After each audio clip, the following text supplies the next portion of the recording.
The Mediterranean Sea, 4th century before Christ.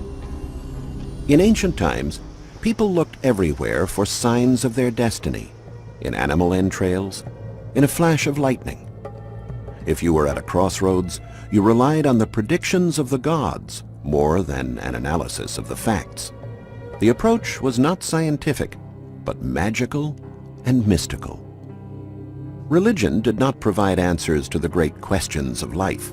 For that, they resorted to philosophy. Religion helped to make everyday decisions. And of all the gods that people worshipped, it was Apollo, the son of Zeus, whom people relied upon the most.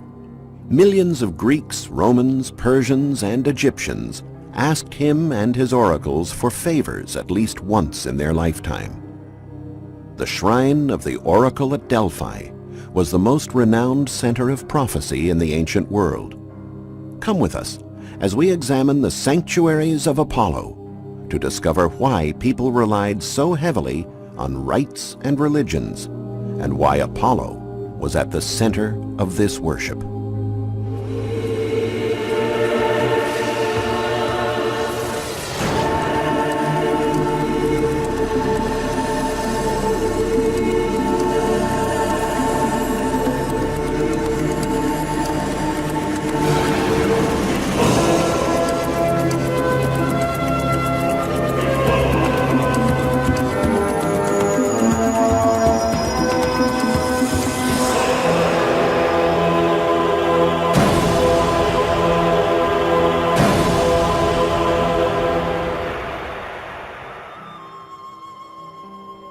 The worship of the god Apollo was one of the most popular in the Greek world. The oracles of Apollo were the prophecies the god handed down to believers. Apollo was the voice of Zeus, his father, and his oracles were therefore the will of the supreme god of Olympus. The worship of Apollo was a Greek rite, although a large number of foreigners also came in search of predictions. Even the Romans came to venerate this divinity, since there was widespread belief in the oracles.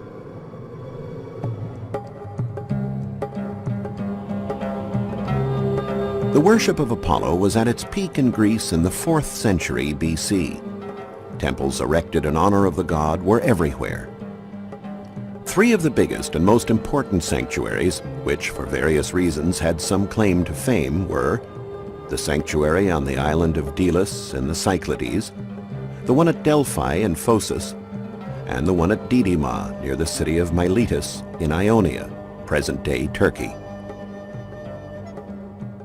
Apart from being the god of prophecy, Apollo was also the god of light and the god of the arts, music in particular. Important music competitions were often held at his sanctuaries. The sanctuary on the island of Delos became so important that it carved out a unique place in history. According to an Athenian edict of the 5th century BC, it was prohibited to be born or to die on this island. Yet Delos was not a desert island, for the city had many magnificent colonnaded streets. And judging from these remains, people used to produce, trade, and live there. So how was it possible that birth and death were banned in a place humming with activity as Delos was?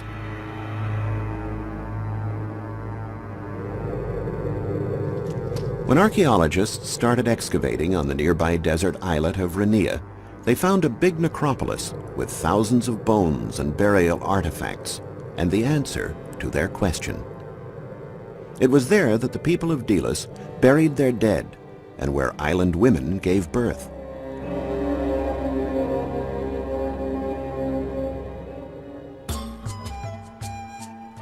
No one was allowed to be born or die on Delos because the island was considered sacred. It was here, according to legend, that Apollo was born. Not much of the temple to Apollo remains today, but when it was built, it measured 100 by 46 feet. It also had a monumental statue of the god in front that was 26 feet high, higher than the temple itself. Both peasants and monarchs would come before Apollo to see what life had in store for them, a harvest or an imminent war.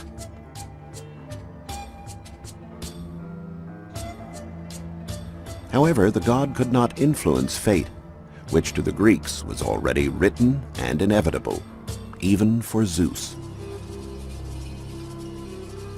To pay homage to Apollo, the Delia, a festival which included athletic competitions and horse races, was held every 5 years all around the sanctuary. Music contests, including performances by numerous Greek singers, would have been a part of this as well. Here you could take lessons from elderly musicians devoted to Apollo.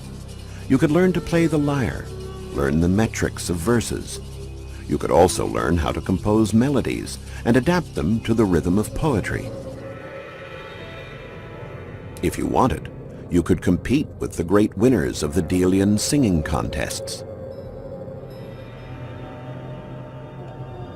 In another part of the sanctuary, archaeologists found a concave floor bordered by pavement and surrounded by the walls of an unusually long and narrow temple. When they unearthed this strange building, they called it the Temple of the Bulls, due to the striking metopies it contained. But its purpose was still a mystery to them. The concave shape of the floor and the length of the temple led scholars to believe the building had been erected to house a great trophy, a ship, or a 165 feet long war trireme. Archaeologists reached that conclusion because for a long time Delos had been the center of the Delian League, a powerful naval alliance formed by the most important Greek cities. Besides, the concave floor would fit the hull of a ship perfectly.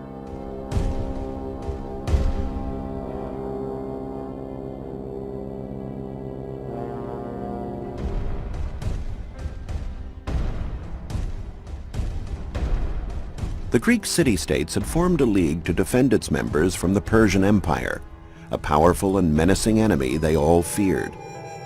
Since they wanted to minimize internal rivalries, they chose a neutral place as the seat of their alliance that could be guarantor for all city-states, open to all Greeks at all times.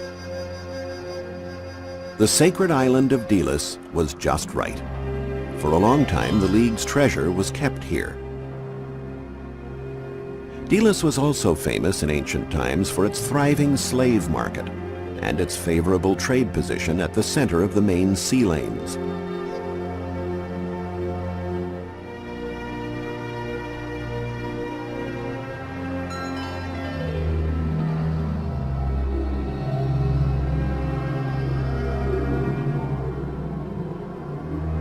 For the tiniest of islands, known originally only for its divinity worship, Delos became a place of grand importance in the Western world. On the eastern side of the Aegean Sea, archaeologists excavating near the sanctuary at Didyma in Ionia, now Turkey, found the remains of two separate temples. The first was imposing and mostly still standing, while the second had only the foundation remaining, and it was turned 30 degrees more toward the north than the first. Historical accounts provided archaeologists with clues as to why. The first temple was erected much earlier, during the 6th century BC, and was later destroyed by the Persians in the war against the Greeks. Alexander the Great, king of Macedonia, and the first king to be called the Great, reconquered the nearby city of Miletus and had a sanctuary built in the same spot in honor of Apollo. Since he did nothing on a small scale, he wanted it to be enormous. And enormous it was. Picture yourself walking up the temple's front stairway, and you'll get a good idea of the building's mammoth size. After the Temple of Artemis at Ephesus and the Heraeon at Samos, the Temple of Apollo at Didyma is the third largest building ever erected in the Greek world. Its columns, whose imposing structure and decoration can be appreciated to this day, were nearly 66 feet high and richly adorned.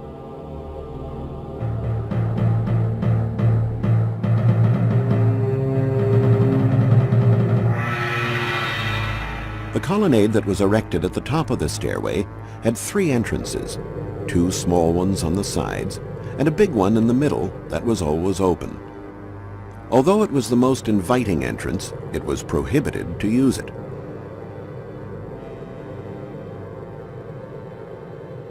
Only priests could enter this room, called a vestibule. From here, the female prophets of Apollo, in a trance, would utter their responses with incomprehensible words that only the priests could translate.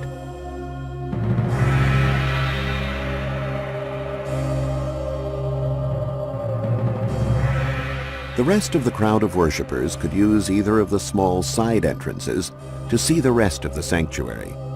Both led to the same place.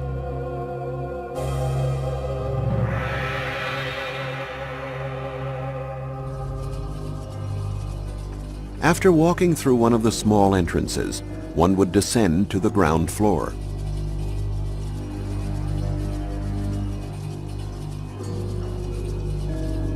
At the end of a long corridor, you would finally reach the main area of the Sanctuary of Didyma, a large laurel grove that grew out of the bare earth and contained a sacred spring. The sanctuary had no roof, so it was bathed in sunlight.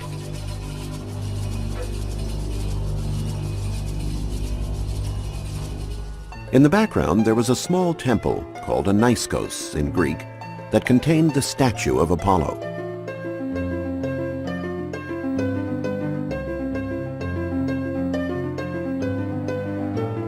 The god made ambiguous predictions through a medium that was either a priest or a prophetess.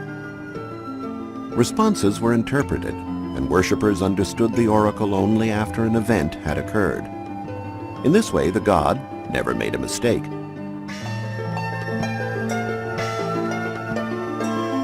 According to legend, after the temple of Didyma was rebuilt, the water of the sacred spring, which had dried up because of the plundering and burning by the Persians, started flowing again.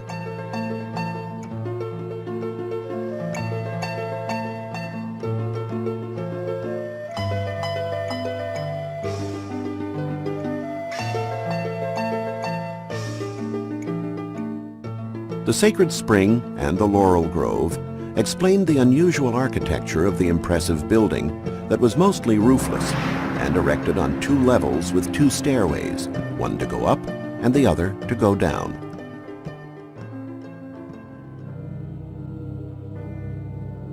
Most of the people would wait outside the temple and try to understand the words interpreted by the priests. Success is achieved only by those who wander around and are able to wait.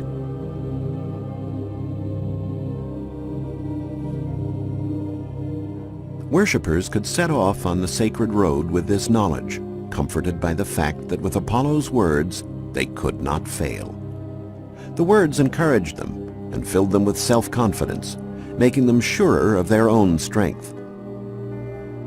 Along the sacred road that led to and from the sanctuary, one would find musicians, inspired by the spiritual nature of the location, who would play their lyres and recite poetry. Almost all singers in ancient times were poets, and most used the lyre to accompany their verses. This instrument was made from tortoise shell, which formed the resonant body. It had 2 horns and a crossbar on which chords were strung and plucked by a plectrum.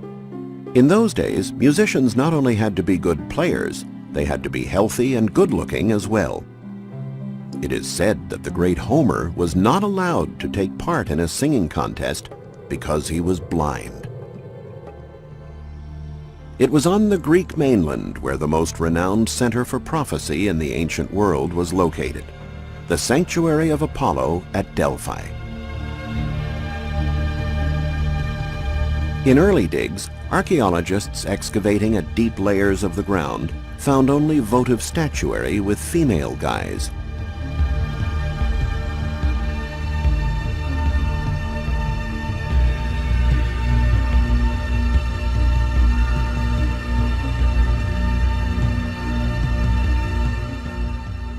Shallower layers contained artifacts from a more recent period, mostly votive statuary clearly with male appearance.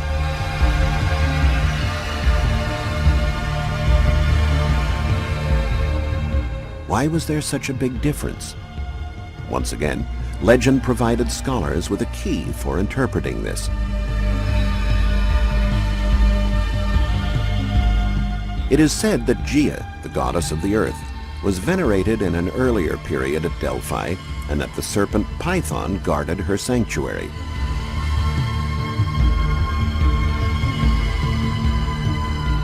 According to myth, at a certain point Apollo grew tired of the small island of Delos where he was born, and roamed Greece in search of a suitable place to build a temple worthy of his stature.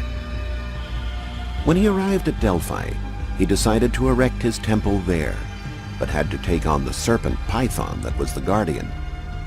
Apollo slayed it with his arrows, which is why he is often referred to as Pythian. So once again, legend has been confirmed by archaeology.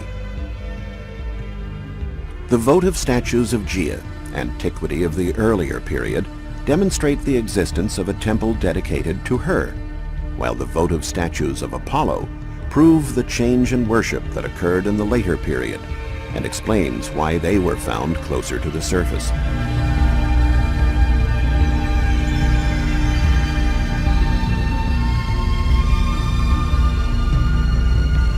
Once Apollo settled at Delphi in place of Gaia, he started handing out oracles from his temple.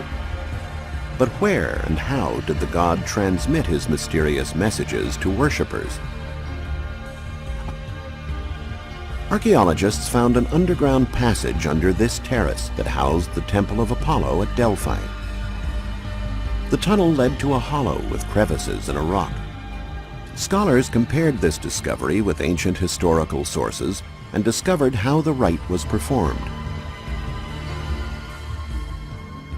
After purifying themselves with water from the Castalian spring, Apollo's priestesses, called Pythians, descended into the basement cell. There they were surrounded by intoxicating fumes emanating from a crevice in a rock. Under the psychotropic effect of the fumes, the Pythians uttered mysterious words that the priests translated into oracles, either in prose or verse form.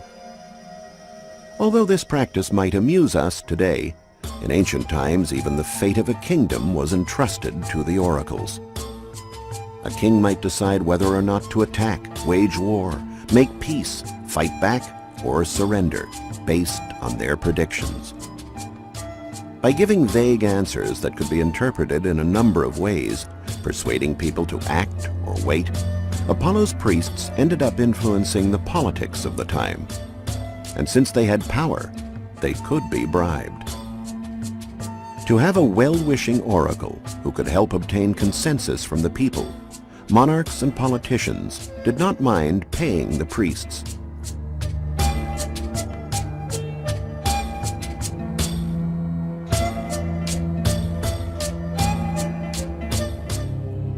Greeks believed in the inevitability of fate, and sometimes would ask the Delphic oracle for confirmation of a prophecy heard elsewhere.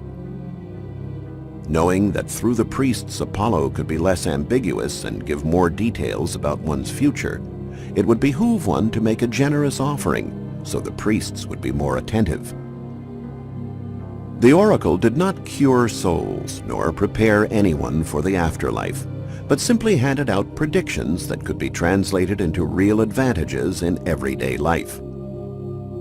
If you offered Apollo a big animal, for example, he might predict you could be successful as a musician.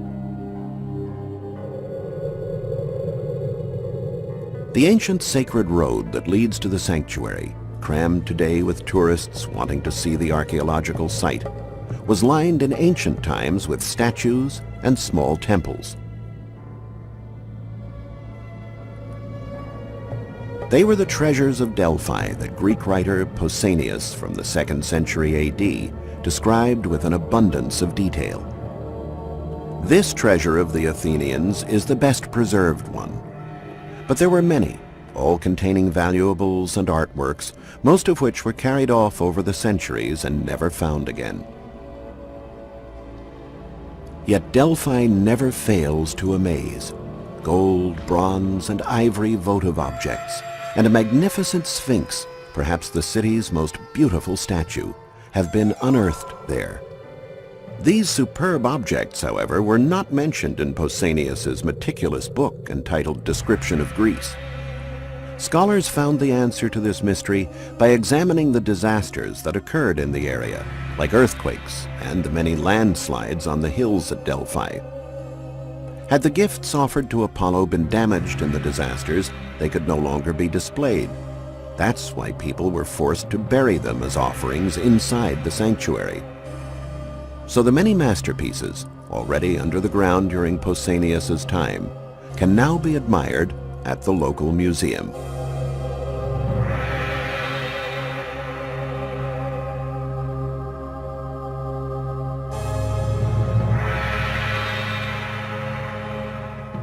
Another beautiful construction not mentioned by Pausanias is this tholos, a splendid circular building.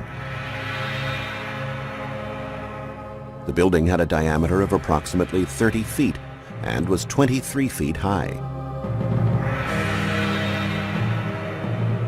It wasn't very big, but with its 20 columns outside and 10 inside, it expressed the Greeks' tendency to seek formal perfection. The tholos was an unusual building in classical Greece, and the one at Delphi stood at the top of its class. To worshippers, their images of the power and majesty of the gods was embodied in the beauty of this building.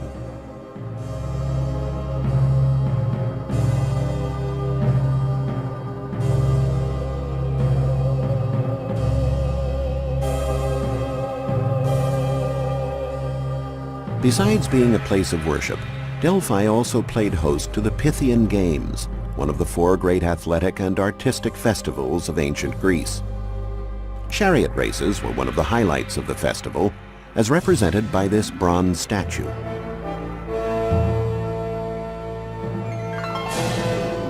Drama and music competitions were also held at the festival in this theater, situated beside the Temple of Apollo.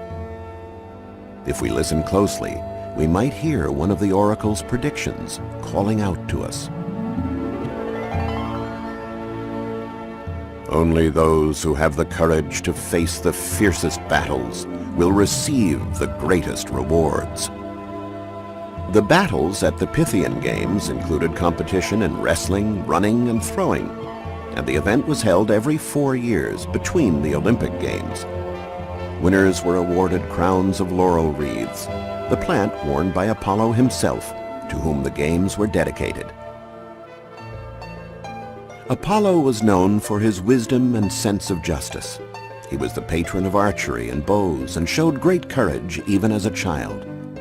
But he was also the patron of music and the arts, and is often depicted with a lyre. His music was indeed music from the gods, music that seems to echo even today at this majestic site.